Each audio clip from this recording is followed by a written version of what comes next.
Nah, sekarang kita akan melihat salah satu aplikasi dari induksi elektromagnetik, yakni pada sebuah komponen listrik yang diberi nama transformator atau trafo.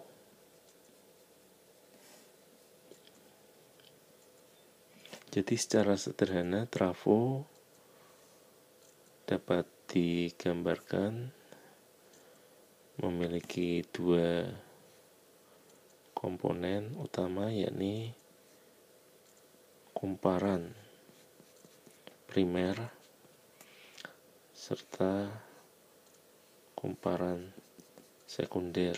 Nah, lalu mereka dipasang pada suatu penghubung, yakni yang berbahan besi seperti ini. Nah, ini kumparan sekunder. Kumparan primer kita hubungkan dengan suatu sumber tegangan bolak-balik, dan nantinya kumparan sekunder ini dihubungkan ke beban atau komponen elektronika lainnya.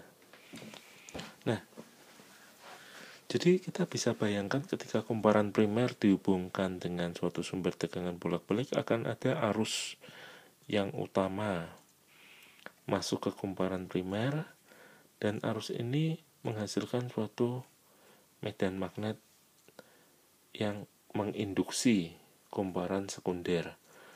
Nah, akibatnya pada kumparan sekunder nanti timbul medan magnet induksi yang juga akan menghasilkan arus induksi. Nah, arus induksi inilah yang nanti kita sebut sebagai arus sekunder.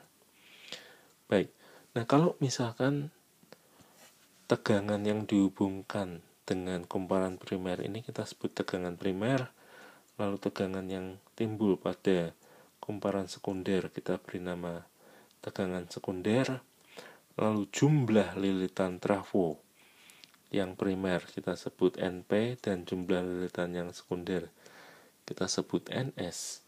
Maka pada trafo, baik itu trafo yang ideal maupun yang tidak, akan selalu ada hubungan, yakni perbandingan antara tegangan primer dengan tegangan sekunder sama dengan perbandingan antara jumlah lilitan primer dengan jumlah lilitan sekunder.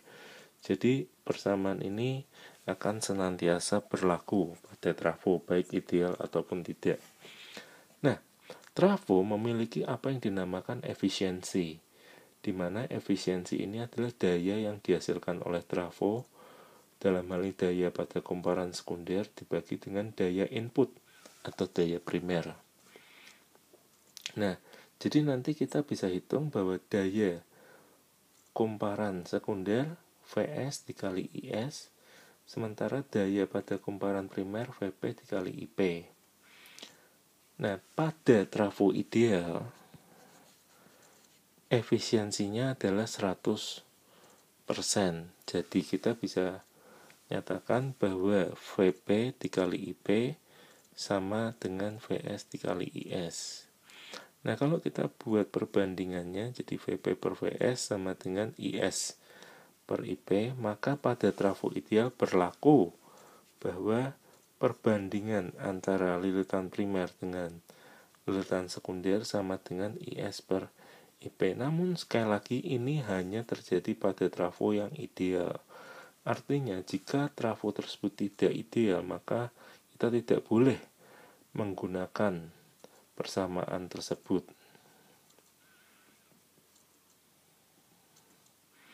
Namun baik itu trafo ideal ataupun tidak, yang selalu dapat kita pakai adalah bahwa perbandingan tegangan primer dengan tegangan sekunder akan sama dengan perbandingan jumlah lilitan primer dengan lilitan sekunder. Baik, nah di bagian akhir kita juga akan belajar apa yang dinamakan dengan induktansi dan induktor. Jadi, ketika kita mempelajari mengenai kumparan yang dihubungkan dengan suatu sumber tegangan, lalu di sini kita beri saklar, maka pada waktu saklar ini kita hubungkan, pada rangkaian ini akan timbul suatu arus listrik yang nantinya akan menghasilkan medan magnet pada kumparan tersebut. Nah, ini arah medan magnet dari arus tadi, arahnya ke kanan, ke kiri. Maaf, jadi ini medan magnet dari arus I. Nah, pada kumparan ini kita tahu bahwa tadinya tidak ada apa-apa di dalam kumparan, tidak ada medan magnet. Sekarang muncul medan magnet, maka kumparan ini akan diinduksi dan nantinya akan muncul yang namanya medan magnet induksi. Jadi pada akhirnya akan timbul arus induksi juga pada kumparan tersebut. Nah, menariknya adalah begini. Jadi ketika Faraday menyatakan bahwa jika komponen flux magnet mengalami perubahan, maka timbul GGL, yakni dapat dinyatakan N dikali D flux per dt. Maka di benua Amerika ada ilmuwan lain bernama Joseph Henry yang menyatakan juga hal yang sama, namun ia menyatakannya dalam persamaan yang sedikit berbeda, yakni L atau diberi nama induktansi dikali perubahan arus DI per dt. Jadi sebenarnya kedua ini adalah ekivalen atau sama. Nah, kalau kita hubungkan mereka, jadi apa yang dituliskan bahwa N d flux per dt sama dengan L DI per dt,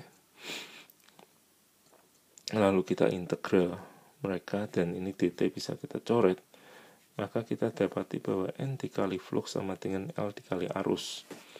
Flux yang terjadi pada kumparan itu tadi sama dengan medan magnet dikali A. Nah, di sini kita akan gunakan nilai medan magnet dari suatu kumparan atau misalkan selenoida, di mana nilainya, nah ini bisa dilihat nanti di buku, 4 dikali pi kali 10 pangkat minus 7 dikali jumlah lilitan dikali arus per panjang selenoida. Nah, kalau kita substitusikan, jadi N dikali 4pi 10 pangkat min 7 N kali I per D dikalikan luas sama dengan L dikali I. Nah, kita akan dapat mencari nilai induktansi dari kumparan tersebut, di mana nilainya adalah sama dengan N kuadrat dikalikan 4pi 10 pangkat min 7, jadi ini suatu konstanta, dikalikan A per D.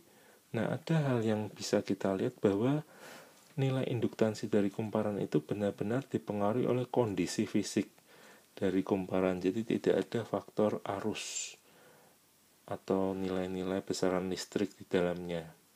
Jadi L sebanding dengan N kuadrat, lalu sebanding dengan A, dan berbanding terbalik dengan panjang dari solenoid ini.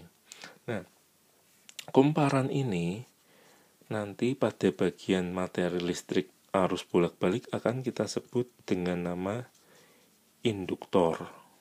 Jadi ini merupakan komponen listrik yang ketiga yang kita akan gunakan.